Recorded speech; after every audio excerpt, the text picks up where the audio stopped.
এই মেয়েটিকে এমন বর দেওয়া হয়েছিল যে সে যখনই কিছু বলতো তার মুখ থেকে সোনার ফুল ঝরে পড়ত।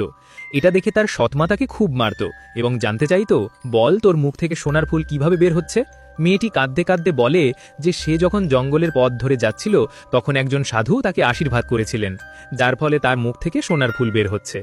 এই কথা শোনা মাত্র সৎ মা তার নিজের মেয়েকেও জঙ্গলে পাঠিয়ে দেয় এবং সেই সাধুর কাছ থেকে আশীর্বাদ নিয়ে আসতে বলে। এরপর মেয়েটি অনেকক্ষণ ধরে সেই সাধুর জন্য অপেক্ষা করে, কিন্তু কাউকে খুঁজে পায় না।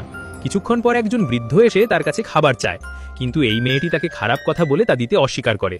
খানিকটা এগিয়ে যাওয়ার পর সেই বৃদ্ধ লোকটি ছদ্মবেশে আবার মেয়েটির সাথে দেখা করে এবং তার কাছে খাবার চায়, কিন্তু এবার মেয়েটির সব সমাজ হারিয়ে যায়, যার ফলে বৃদ্ধ লোকটি রেগে গিয়ে তাকে অভিশাপ দেন।